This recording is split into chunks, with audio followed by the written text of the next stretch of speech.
Hi, this is David Hatner, the musical director of the Portland Youth Philharmonic. Welcome to our Thursday chat. This is the third week we've been doing this, and it's a very exciting week for me for many reasons. I've been a fan of the Chicago Symphony as long as I can remember, knowing that it existed. The Chicago Symphony has been one of the world's great orchestras since it was founded before the turn of the 20th century. It has one of the world's great unbroken streaks of excellence.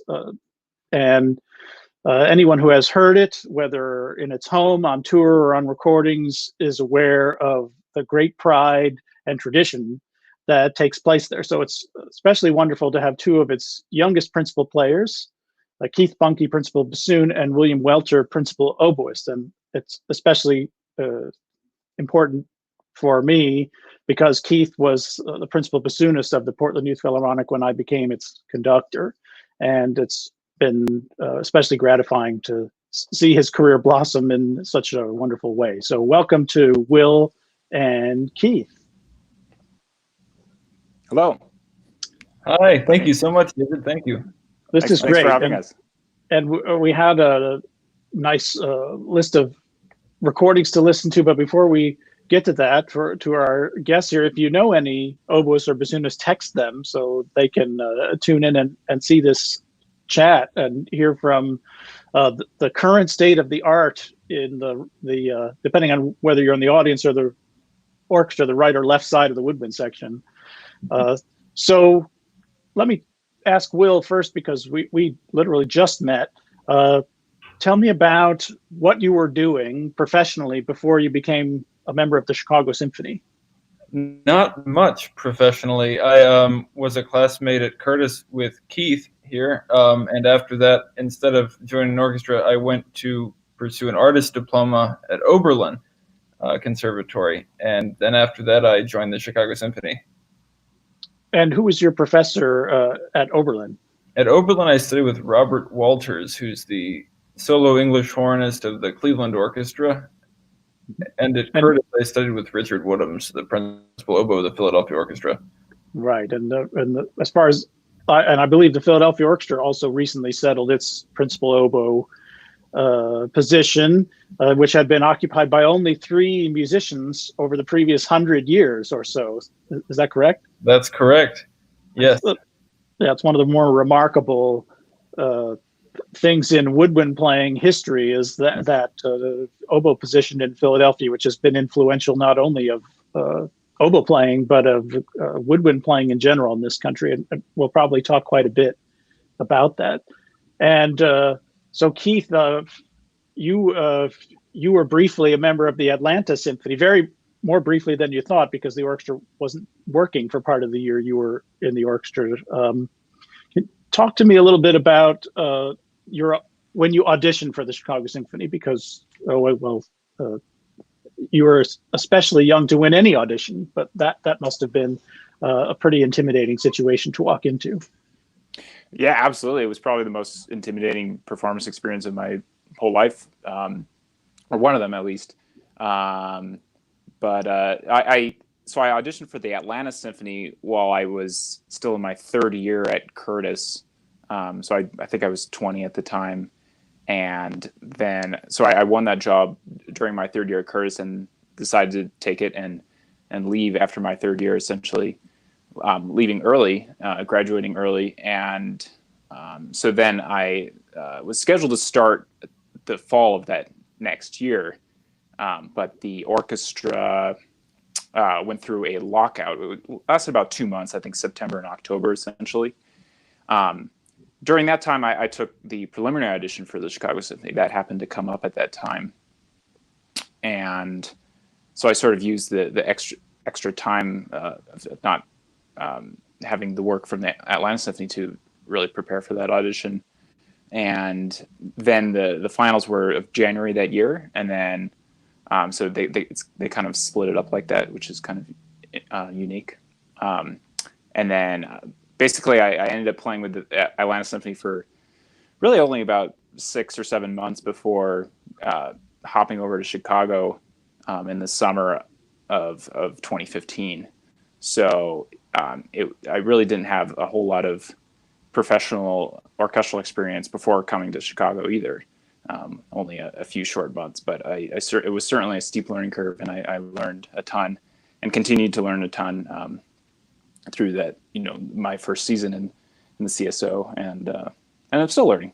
So that's fantastic. Well, of course, during that interim between the rounds of the auditions, you came home to Portland and played your excerpts for me, as it turned out. That's right. That's right. Yeah. I remember having very little doubt that you were going to win the audition. It was just a question of whether they would put someone so young into a position like that, because some orchestras are very happy to take someone who's very young and give them the time and the space they need. But the Chicago Symphony's reputation has never been that way. They want someone who is finished and is going to be reliably what they hire, and has proven that somewhere else. But from my limited contacts within the orchestra, my understanding is that day one, they were extremely pleased, and the fact that you're still there speaks well to that. So, having heard the orchestra recently, it's the same spirit that has inhabited the orchestra for a long time. So it's wonderful. Go ahead. Yeah, and it's an interesting blend of that tradition, and as well as quite a bit of new in the last few years, especially in the woodwind section. It's pretty exciting to have an almost entirely new principal wind quartet, including Will, the newest member, and then myself and Steve Williamson and Stefan. So it's pretty neat to witness that. Quite a bit of change in the recent years, but also a lot of fantastic musicians in the orchestra that have been there for 30, 40, 50 years. As it always has been. And Steve Right. and I are exactly the same age. So it's very interesting that he's the old man of that quartet now, though I'm sure he doesn't sound anything like that, because Right. Steve is just a true phenomenon, one of the hardest working people I've ever known in the orchestral field. So our subject today is orchestral playing, and with a little focus toward the woodwind section, as it should be. And we have 3 recordings that go quite a ways back in music history. These recordings would have been old when I was a student.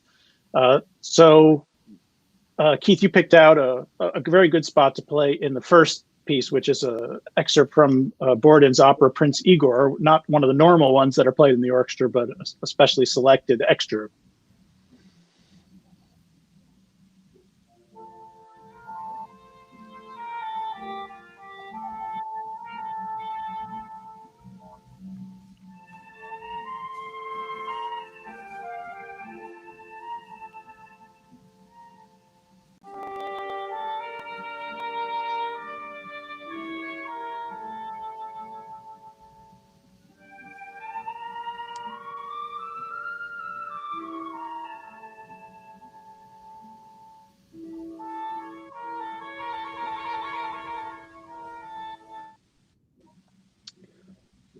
So there we have a dialogue for the English horn and the flute.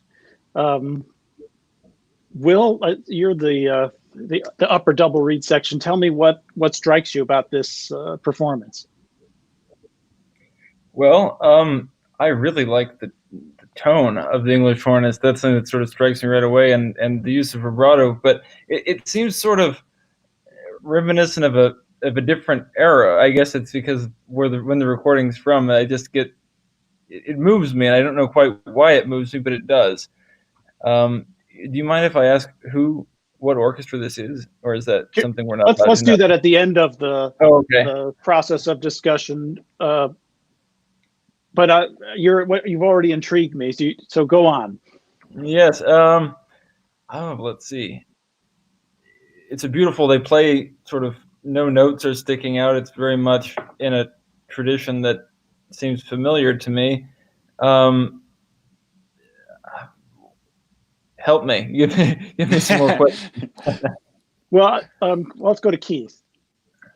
Oh yeah, sure. So just a few things I really noticed about the playing overall in this recording, and I thought this clip kind of showcased it nicely with the English hornet and flute solos kind of trading back and forth, like you said.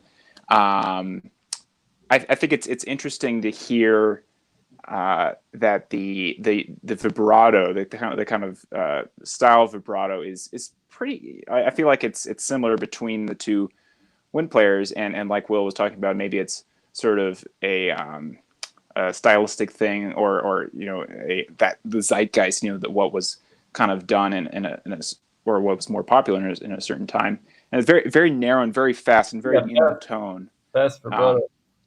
Right, especially in the flute, I notice it, especially in that instrument, and I really appreciated the beautiful sustain and line. That we use that word all the time in both the wind playing and the string playing. I felt really showcased that really well, and I really appreciate also the kind of the simple and not overstated kind of style of expression. It's sort of an innocent or simple kind of dance, sort of sad and nostalgic, but kind of lighthearted at the same time. And and especially that you probably couldn't really hear it over the clip that we just played, but the way that the English horn player really clearly showed that nice crescendo diminuendo in that phrase. It was really quite lovely. So it wasn't overly stylized. I feel with this sort of music, a lot of times nowadays we don't have that emotional connection to it. Bygone era. It's sort of maybe a little too is melismatic the word? I don't know. Yeah. Overly expressed or overly overly done up. It seems pretty straightforward, but not too straightforward. Yeah, at the same time, I love there's still a bit of a freedom around the pulse. Well, there is a pulse, but they definitely don't feel like the triplets have their sense of whatever time they need, they're getting it and using it in a tasteful way. Yeah, I felt like for me, I almost didn't really notice it upon first hearing, and then when I heard it the second or the third time, I really noticed. Oh, they're taking a little time at the end of the bar, but it was just sort of so natural and not made. They didn't make a huge deal out of it. It almost didn't sound composed, but improvisatory. Yeah. I suspect. And again, I don't know this opera, so I don't know. You have to ask Steve if he's played Prince Igor, but that this may be a transcription, and these may not be the original instruments for which this section was composed. I've never heard any other performance, and so we can get into that. This recording, my teacher Robert Marcellus used to play this as part of his recording retrospective, which was really focused on clarinet playing, but he felt that this dialogue and the beauty of sound and the tradition that it spoke of was important for us young clarinet players to hear. So we are hearing a familiar tradition because this is the Philadelphia Orchestra under Leopold Stokowski, and you could see that a very young Robert Bloom, who was one of a very early student of Marcel Tableteau at the Curtis Institute, his first job was in the Philadelphia Orchestra playing English horn. And very shortly after this, he became the principal oboist of the NBC Symphony under Toscanini. And William Kincaid was the very famous principal flutist of the orchestra, whose sort of luminous, shimmering tone was much emulated at that time. And there's some pictures of them. Wow. So I don't know if, and of course, further with Robert Bloom, he was the principal teacher of Ray Still, your predecessor in Chicago. So any thoughts now that you've become aware of the origins of this performance? Makes complete sense to me. So you've heard the Philadelphia Orchestra many, many more times in recent years than I have. Does any of this sort of tradition still remain in the sound of the orchestra? I'll let Keith think- take that one. Yeah. I think it's tricky. I mean, I mean, yeah, I think definitely. I think like most, or if not all orchestras, it's changed a lot. You know, things evolve over time, and you know, I think it's always kind of an interesting sort of balance that we take, and it's sort of with respect to repertoire too. We always want to keep the old and keep the tradition, right, and keep the canon, and then, you know, add in new things and slowly expand that repertoire. So I think it's sort of the same with sound, and it's kind of interesting. I mean, like even, you know, both of us studied at Curtis and studied with Philadelphia Orchestra principals. Myself with Daniel Matsukawa, the current principal bassoonist there, and I certainly have taken a lot of inspiration from that school, and now it's been kind of interesting over my, you know, not all that long career yet, but going to Atlanta and then coming to Chicago to be sort of influenced by other players and other schools of playing, you might call it. And it's something that you had mentioned to me at one time, Keith, was the sort of desire to, I mean, find your own way. And that's, I don't know if those are the words you used, but sort of find the truest version to be yourself, this sort of thing, instead of sticking to a tradition, because we can't forget that these people, Kincaid and Tabito, they were the inventors of this school of playing. And I don't know, keeping something alive, but also keeping it relevant and not just historically correct. Because we don't play with that kind of vibrato anymore, even though it's beautiful. Yeah, well, even Kincaid himself, his vibrato evolved over time as the style of playing became more modern. He used less of that in his last 10 or 12 years under Ormandy, a much more modern sound, although still by today's standards quite old-fashioned. But it's interesting that sort of shimmery, very fast vibrato, it translated pretty well on old records. It helped project, I think. And the other consideration is the hall that they played in at the time. I don't know, did you play in the academy ever as students? No. So it's a much more dry acoustic than the modern hall that they play in. It was distinctive, and the orchestra created its sound in there. And I think that's one of the reasons that when I was a student, people talked about the Philadelphia Orchestra as being very wonderful, but it never played short notes. And that had something to do with the short resonance time in the hall. Yeah. Well, it's interesting you bring that up, because I remember in a lot of my lessons with my teacher at Curtis that there was a lot of emphasis on long notes, resonance, like, I couldn't get away with anything being overly clipped or short. And, it's very true that in more live acoustics, say, just for example, like the Musikverein in Vienna, you can get away with playing shorter notes. But, I think that's certainly an example of the tradition that has really kind of made its mark on that school and passed down to students like us, is working with that dry acoustic and having to work a little bit harder to make the instrument resonate and so almost create like an artificial taper to the sound. And it is a little bit more work, and I think it's interesting. It translates well to our hall in Chicago too, which is kind of on the dry side. It's probably not as dry as Academy House, but it certainly is on the dry side. And one person put it to me that that's an honest hall. It's an honest acoustic, which I like that description, because it doesn't really make your sound worse, but it doesn't really make it all that much better either. So. It doesn't add much.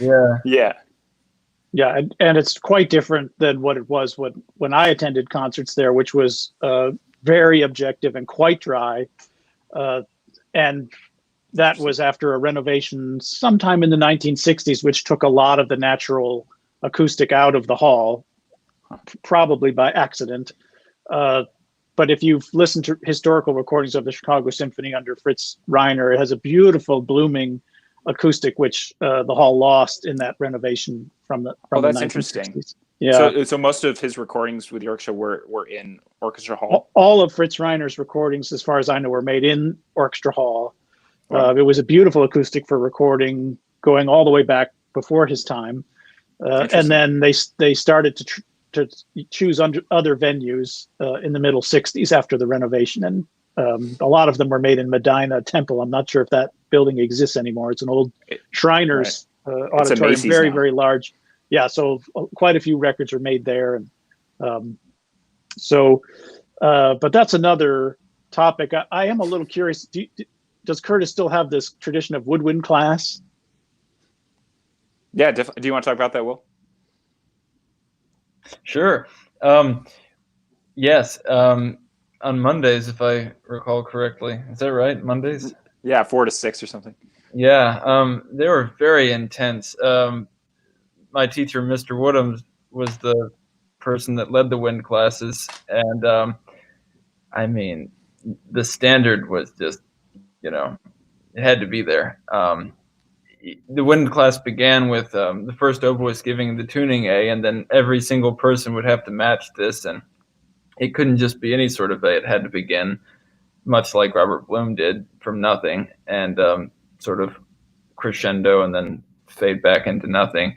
And we would play wind serenades and the orchestral repertoire, some of the things from that. It was just, he would often use, which I believe is a continuation of how Tabito and Delancey probably taught as well. A lot of colorful words and trying to get the students to think out of the box while sort of scaring them into, it wasn't all fun and games. It was pretty intense, Well, I recommend to you, if you haven't already, and to any of our listeners, there's a website devoted to the teachings and memories of Marcel Tabito, with extensive interviews with many of his students, including Robert Bloom. And every single one of them describes woodwind class as the most terrifying experience that they had, unless they played for one of the truly tyrannical maestros of the era after they left the school, in which case they were somewhat grateful for having experienced that, because it perfectly prepared them for a Fritz Reiner, Toscanini, somebody like that. But that Tabito was not only very strict, but seemed to have a cruel streak that he had almost enjoyed in a sadistic way, employing beyond what was really even necessary. There was at times. Perhaps it was Mason Jones. I think it's on YouTube. There's some clips from a show that aired maybe in the 50s or 60s called 200 Years of Woodwinds or something. And there's an actual interview with Tabito on there. And I believe this is where I saw it. But Mason Jones, the first horn of the Philadelphia Orchestra, I believe, said something like, yeah, you would break off the leg of a stool to get your point across. And then Tabito says, ha, ha, ha, we had great fun. Yes, exactly. So this tradition, at least as long as Mr. Woodhams was teaching, was maintained in spirit and in many other ways. Yeah. Why don't we move on to our second little 3-track segment there of music you must be very, very familiar with, because I'm sure it's on every possible oboe audition you could take. Stravinsky's Pulcinella. So we could just hear 30 seconds of the first track.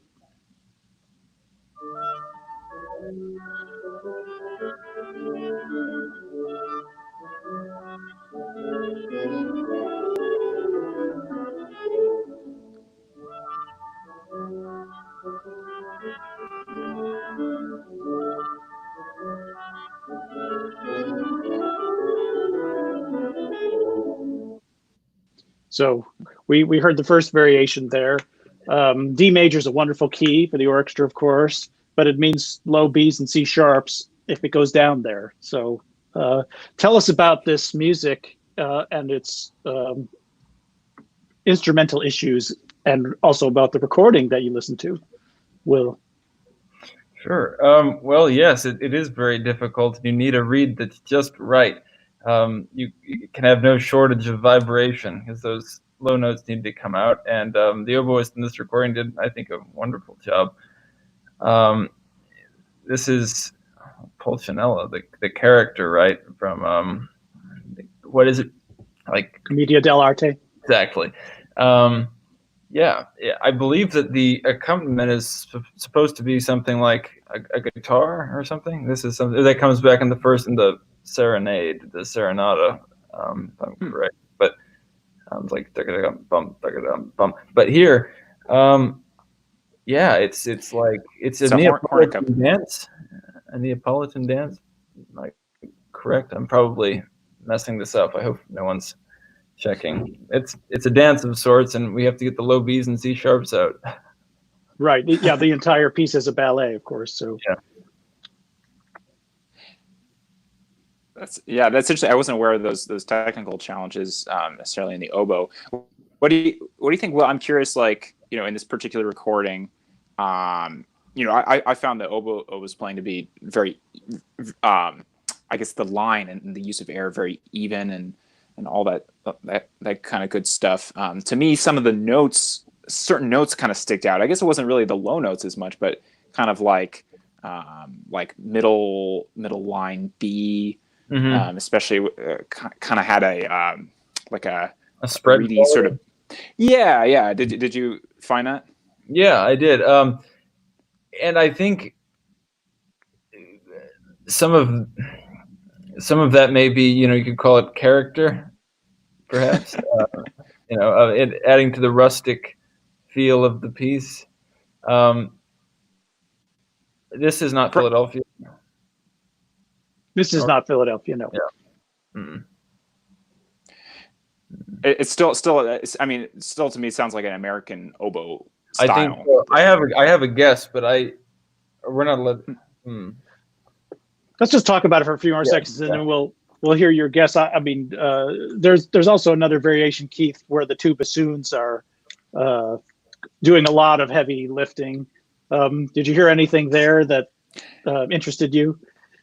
Yeah, what kind of interested me there was sort of the overall recording kind of sound quality. It was really interesting to me, like the oboe playing was so present and so bright, and then but the bassoon playing was very dark, just like kind of sounded like that the whole time, and I could sort of barely hear it most of the time. And the horn playing was kind of that way too. I felt like it was very much on the dark and kind of covered side. So yeah, I mean, I guess that was kind of my main. Like, I seemed to pull it off pretty well. Especially that second variation, which has all that's really the kind of the excerpt that comes up for us. This 16th note kind of accompaniment obbligato that goes throughout the whole variation, and the tempo was quite brisk. And the tempo marking of that second variation is really fast. I can't remember what it was. It was like, if it's like 96 or something, and most of the time it's a few clicks at least slower than that. But here they're quite on the brisk side with that. So yeah, and I don't know. This might sort of I don't know how much you want to talk about recording or how much you know about this, David. I'm sort of guess I don't really know much about the history of recording technology. Nowadays we have spot mics, and it tends to be a mix of both, of all those spot mics, and so we're able to, the engineers are really able to get just the right balance. And my understanding is that in older recordings, it was more in vogue to just have one mic like out in the hall. Is that at all true?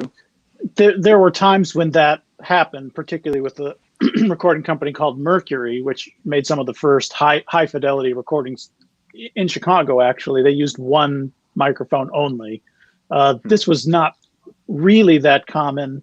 But probably there was a array of this is a mono recording, so it's all mixed down to one channel in the end. But there were probably somewhere between 3 and 6 total microphones only.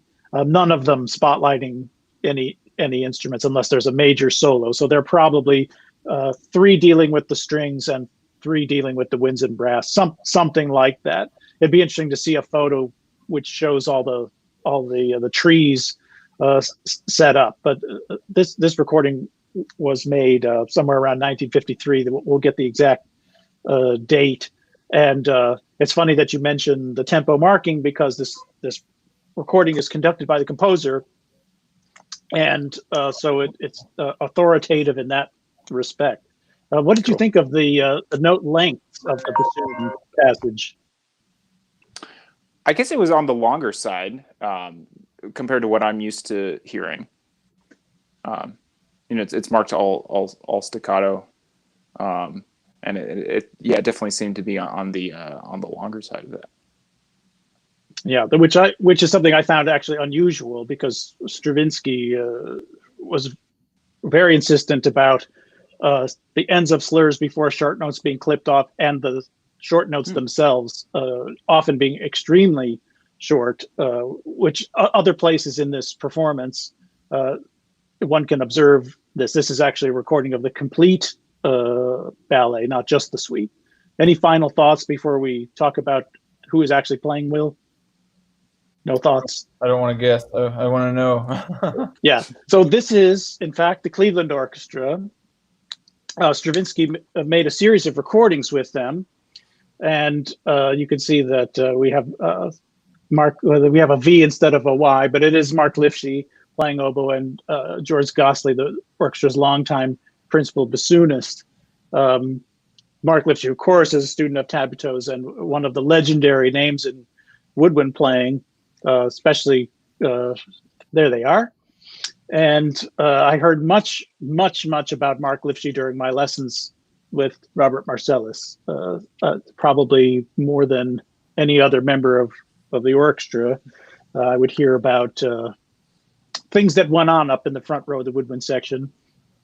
And much of that orchestra took inspiration from him. I'm sure you're familiar with that name, and I don't know how his name translates to the current generation of oboe players. He's one of my favorite oboists of all time, Mark Livesey. And I have a recording of him playing this piece, and it's a different recording, and it didn't cross my mind that it could possibly be the same oboist. It's very different. Wow. It's different, the one that I have. Who conducted that one? It's not with, I need to go back and check. I don't know if it's Zell, or I don't think it was Zell. Maybe it must have been, though, right? I'll look at it after this. But yeah, I've never heard it with the Cleveland Orchestra and Stravinsky conducting. That's very interesting.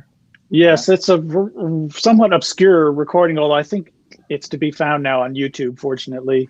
It was released on a CD quite a few years ago, along with the other recordings, most of the other recordings that Stravinsky made in Cleveland, which are the Symphony in C and the entire ballet of The Fairy's Kiss. Wonderful performances.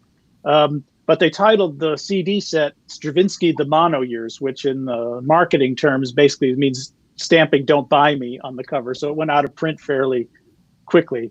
About 10 years after this, Stravinsky came back to Cleveland and recorded in stereo Jeu de Cartes, which if you've never heard that performance, you should, because it is fantastic. I mean, same orchestra, slightly better sound, same woodwind section, just, and a great piece. I don't know if you've ever played that ballet, No. The card game, Jeu de Cartes, fabulous piece, very difficult for the woodwinds. And that performance is, well, I recommend it to you highly. It shouldn't be hard to find. And for many of us, I unfortunately never got to meet Mark Livesey, but I certainly heard many of his recordings and heard a lot about him. And when one reads the reminiscences of his colleagues in the orchestra, no matter what section they were in, they said the Marquis should have read, the Cleveland Orchestra and George Sell starring Mark Livesey, because the inspiration he brought to every note, especially if he only had 2 notes in the entire concert that were exposed, those would be the best notes that would come off the stage. When I first joined the the Chicago Symphony, there's a violinist that came up to me that I believe played at one time in the Cleveland Orchestra.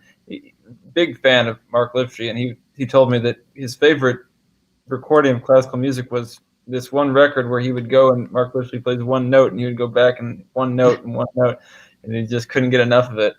Yeah, he's a true artist. Yes, many stories about him and his rather tempestuous relationship with George Sell, which no one seemed to understand how and why it was always so confrontational.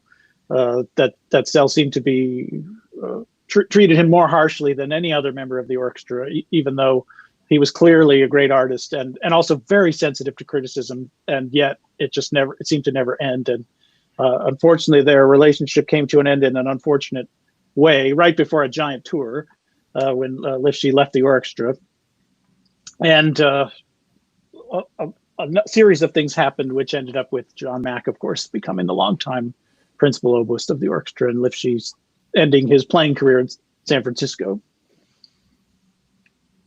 So any more either of you wants to say about that one, other than if you'd like it, if you can't find a copy of it, just let me know. I'll make sure you get one. Yeah, I'll have to take a listen. It's very interesting. Yeah. Awesome. You may or may not know that Stravinsky also made one record with the Chicago Symphony of the ballet Orpheus, a piece that almost nobody even knows, but also worth hearing.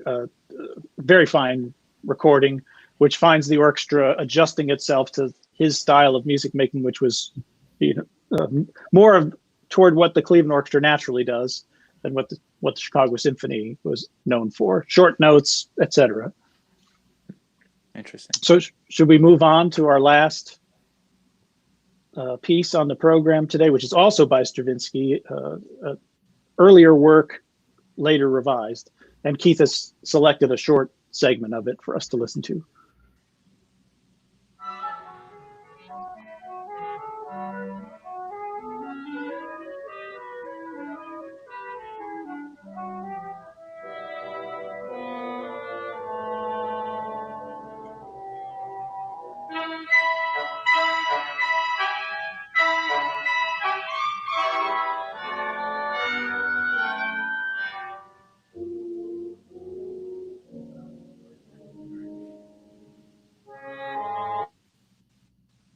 There we go. Has this piece come across your program since you joined the orchestra?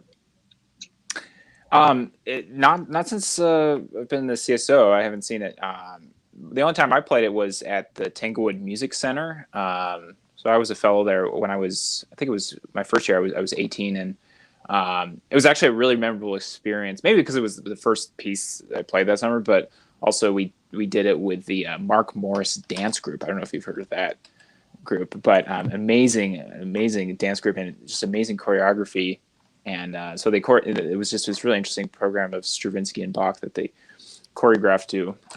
So anyway, so I got to play this symphony is of wind instruments, and the bassoon part is really fun. It's got some sort of Rite of Spring-esque writing in it. It's got these couple of solos that are in that very same extreme high register, and a little bit tricky. And it's so in this particular clip, I mean, nothing especially unique about that particular clip, but it's sort of just talking about the music component, Stravinsky's music component. I think is sort of interesting in this piece, that the form of it is really kind of striking to me, in that he's got like I don't know, 5 to 8 or so like themes or motives, and he kind of like cycles through each one. Like he'll have like 30 seconds of one sort of like kind of flowing motive with like flute and clarinet, and then it goes to this really like edgy and jagged loud thing with the brass, and then it goes into this really slow and somber thing with the double reeds. And so I think it's just really interesting that it's almost like I don't know. I feel like it's kind of like you're walking through a museum or something and looking at these like really different paintings and kind of this exhibition sort of style of form rather than a sort of linear storyline like you would sort of like I sort of associate more with the conventional or common practice era, sonata form, for example. It seems more kind of linear to me. So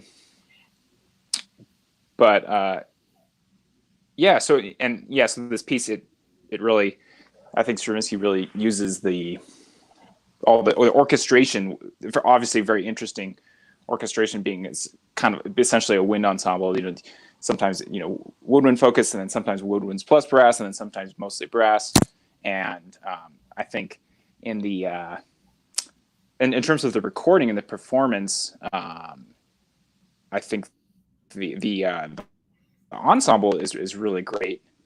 And the only sort of issues I heard were mostly like in the upper woodwinds, kind of like just some intonation issues, and I wasn't sure if there were also intonation issues in the lower voices too, or if it's just the kind of the complex harmonies that Stravinsky writes.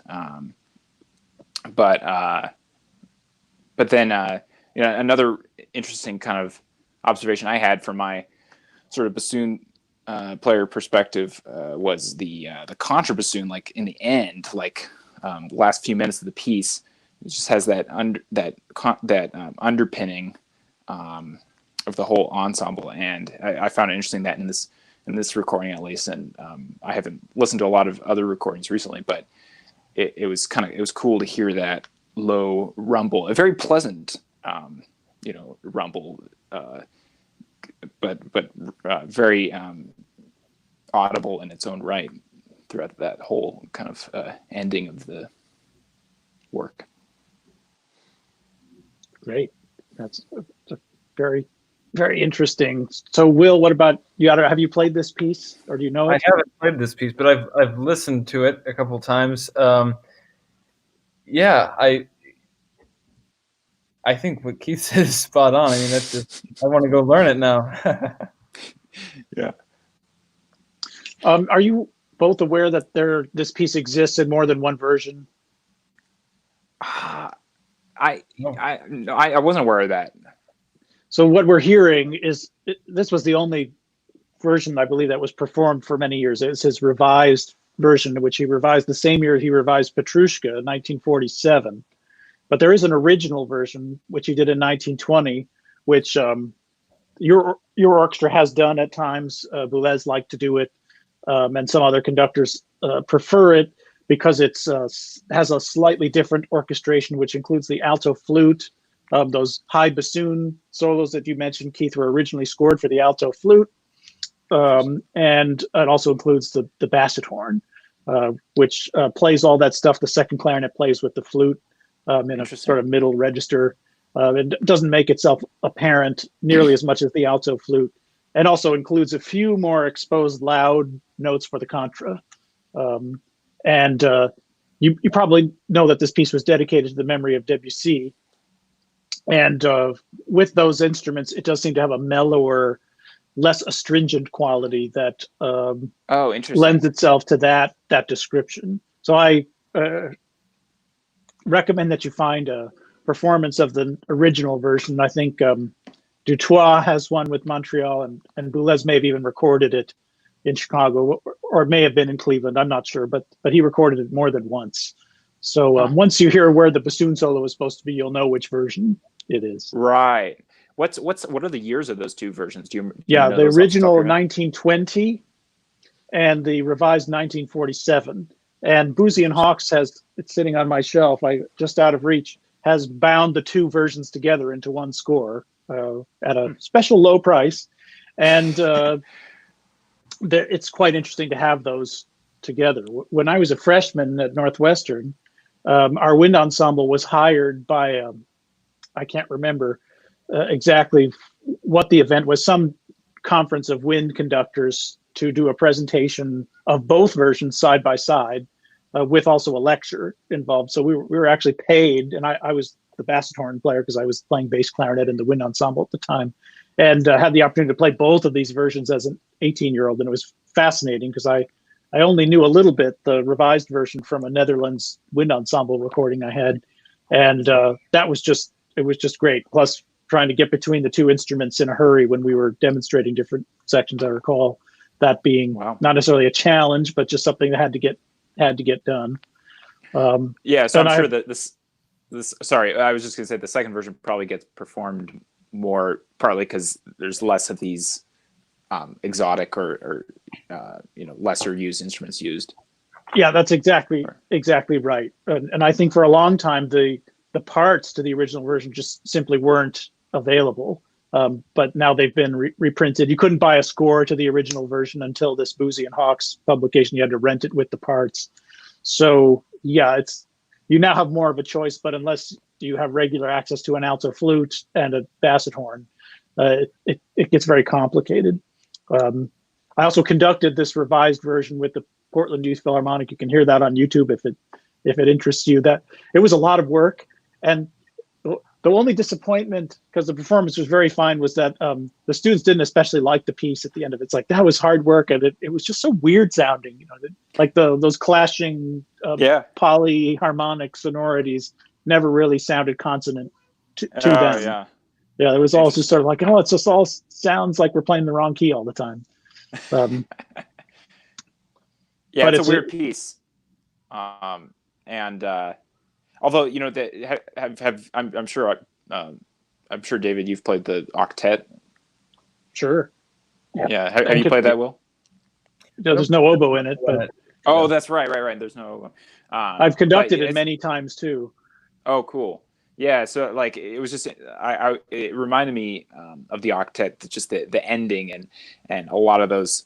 He much of the piece is more sort of, I guess you call dissonant, and more of these bitonal or polytonal harmonies and writing, and then towards the end it sort of takes on a more serene quality. I think largely due to this more diatonic writing, and that last chord being like that C major 7, I think. C and G together, I think. Okay. I sort of remember there being a 7th in there too, like a B, but I could be wrong. But there is a B in there. Yeah, but I think it's really similar to the way some of the harmonies he uses in the end of the octet, and I'm sure a lot of that is part of his style of writing in that his neoclassical phases. It's often referred to. Yeah, so it's C major and G major chords together, so that's where you get your B in there. But yeah, it's he uses some of the same chords at the end of the Symphony in C also. I don't know if that has come across your desk since you've been in. Yeah, I think I played it once, yeah. So we should talk about the performance itself. Will, you haven't had a chance to talk too much about this performance, so why don't you start there? Of this last one? Yes. Yeah. I honestly have no idea who it is. I'm guessing it's an American orchestra.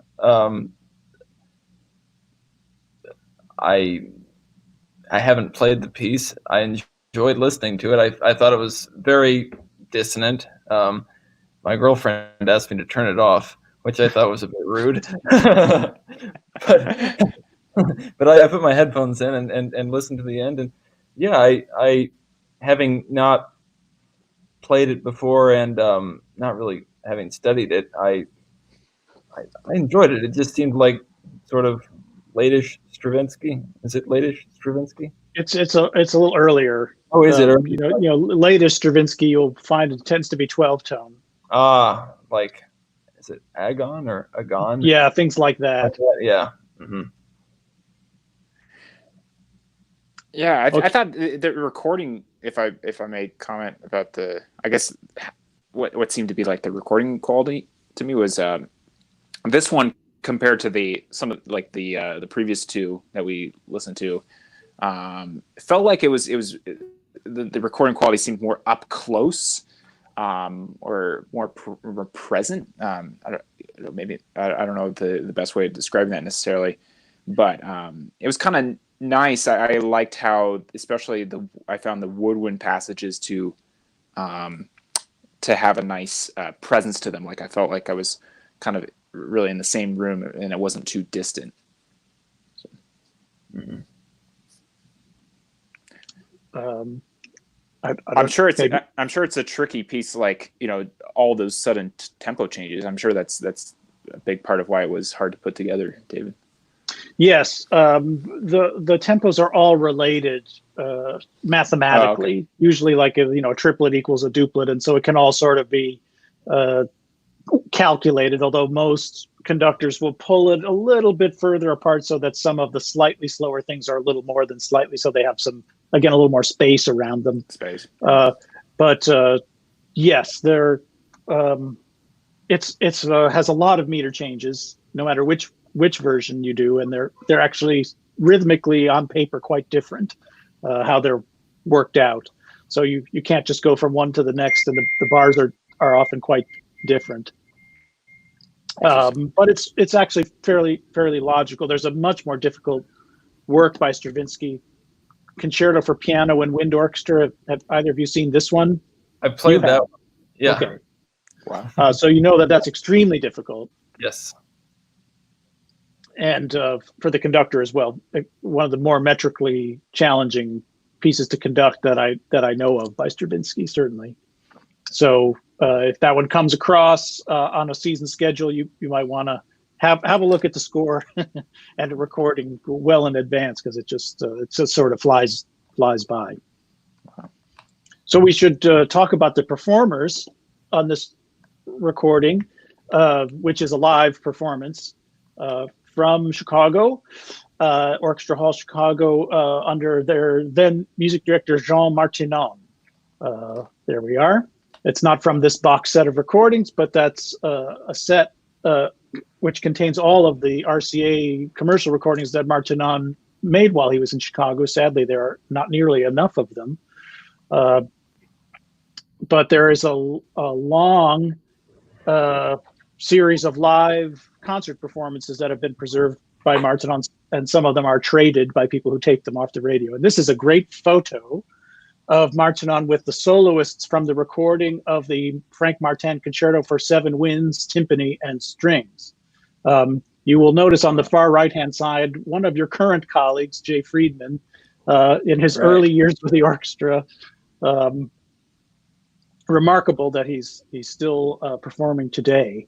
All the others having retired in the meantime since this recording.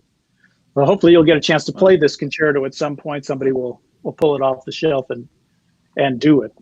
I don't know if the name Martinon even comes up in Orchestra Hall anymore.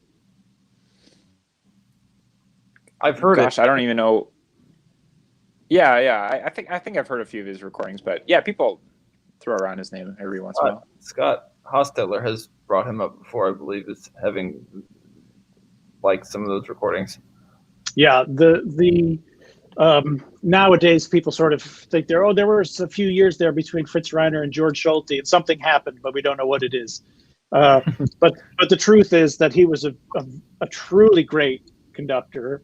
And if one goes through and listens to some of those live performances, the conclusion that I draw is that at the time he left the orchestra, it was never any better than that.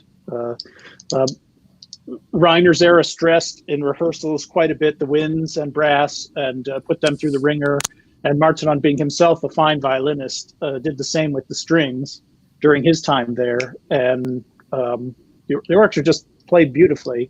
Unfortunately, as some will tell you, it was a time of great labor unrest in the orchestra, and generally, apparently, an unpleasant time with between management and musicians in particular.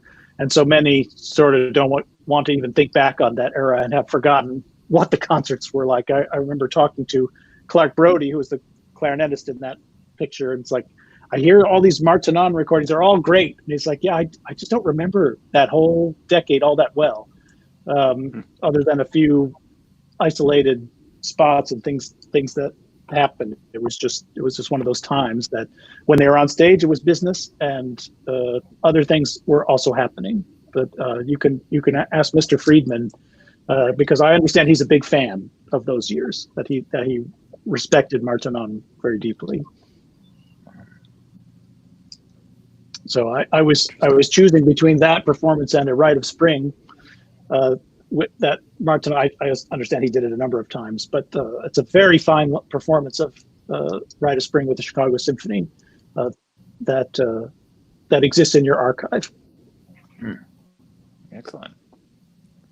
So we have at least one question from our viewers. If you want to put that on the screen from, there we are, from one of our young oboe players. And it will be a very different answer between the two of you, I suspect.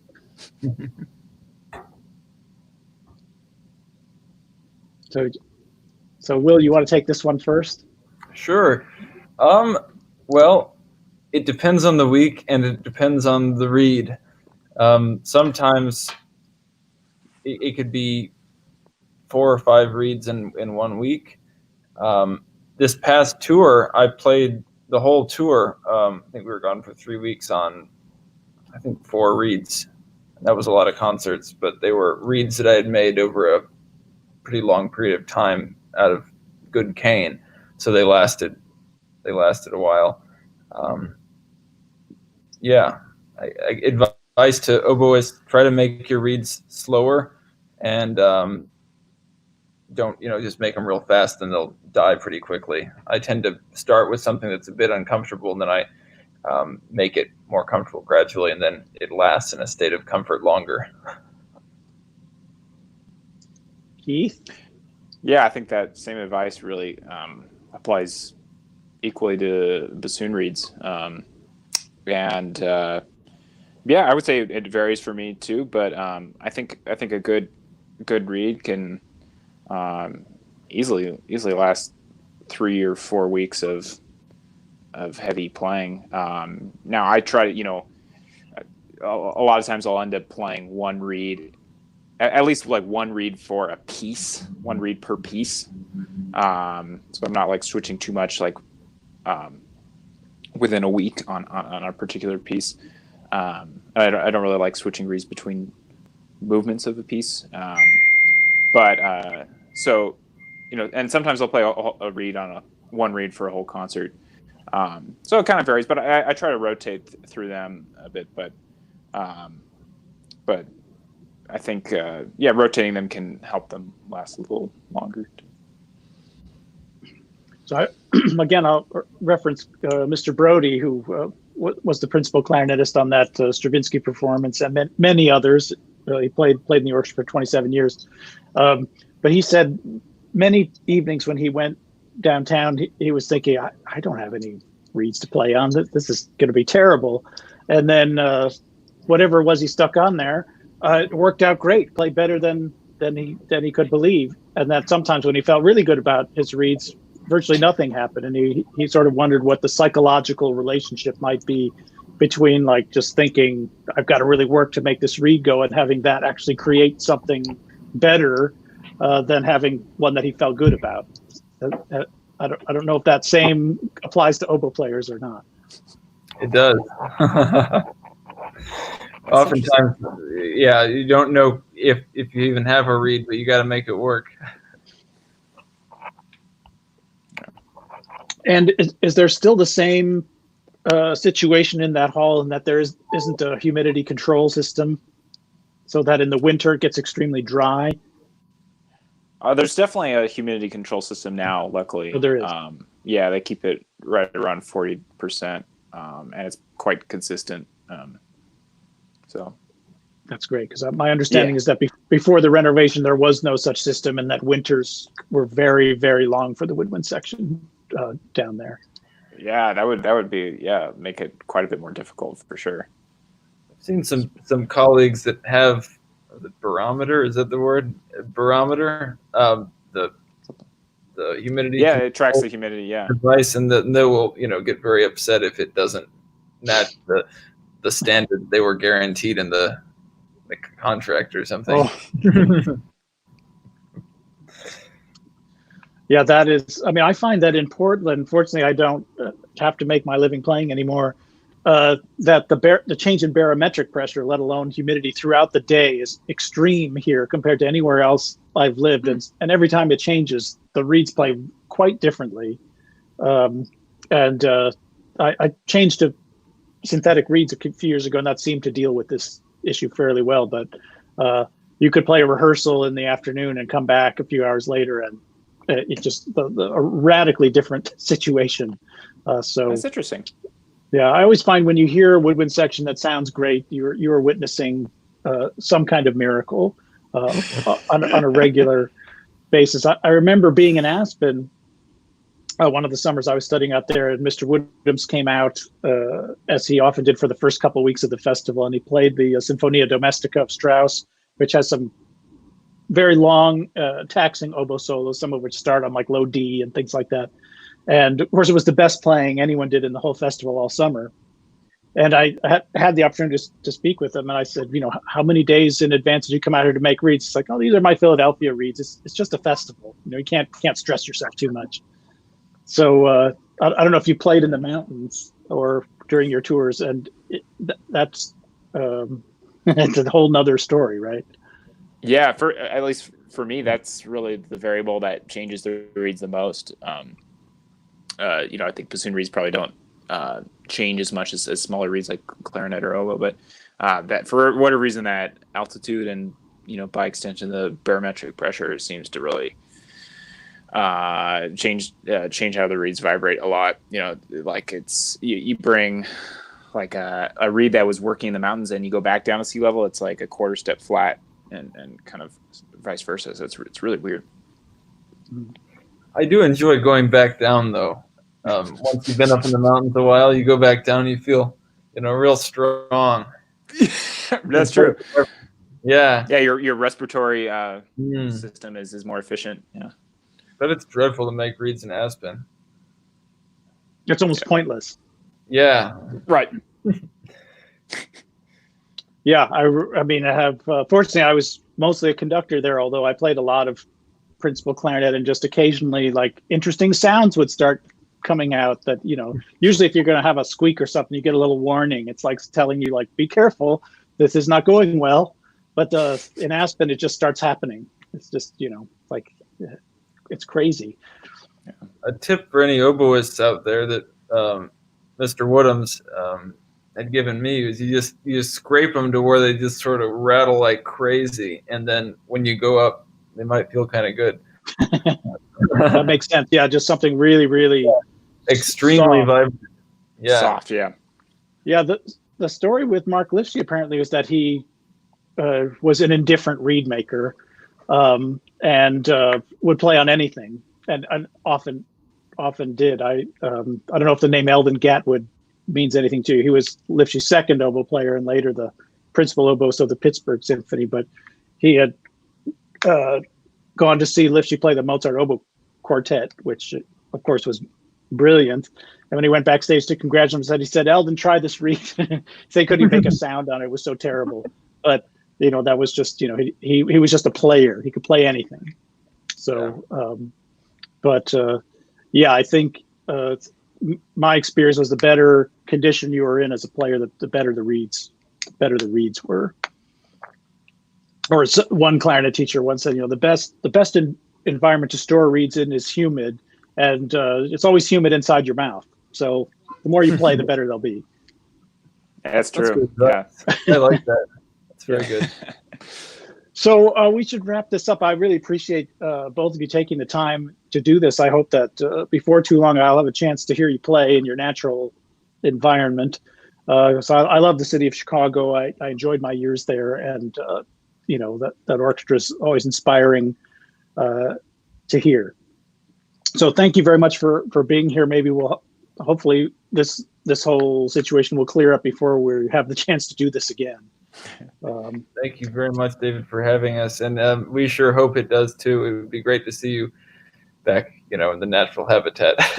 Yes, and if you would like copies of any of these recordings, just let me know. I'll find a way to get them to you, and anything else that's related to them that you would like to hear, I'll figure it out. we'll find a way to get you all that stuff. For those of you who have been watching, thank you. The Portland Youth Philharmonic recently posted some videos from its last concert, March 7th. We managed to play our last concert. So the Korngold Violin Concerto is there to be watched. We post the Spring Festival Overture on Saturday and other things to come. So please tune in, especially if you've never heard the Portland Youth Philharmonic. I think you'll find it inspiring to hear these young musicians. There's a survey for you to fill out, a very brief survey just to let us know how we can improve this series of discussions, make it better suited to what your interests are. And please come back next week when I have some wonderful guests from the Imani Wind Quintet, Jeff Scott, who is also the newly named Horn Professor of the Oberlin Conservatory, and the amazing Mark Dover, who is a virtuoso in both the classical and jazz fields. And we're going to talk about what I'm calling jazz chamber music, which includes a little bit of jazz-inspired classical music. And you'll get a chance to hear the blues played on the oboe, something you don't get a chance to hear every day. So that playlist is up, and hopefully you'll be able to find it on my SoundCloud page. Thank you for tuning in, and have a wonderful week. Stay safe, everyone. Stay well, and feel free to reach out with additional questions to me, and I will see you next week.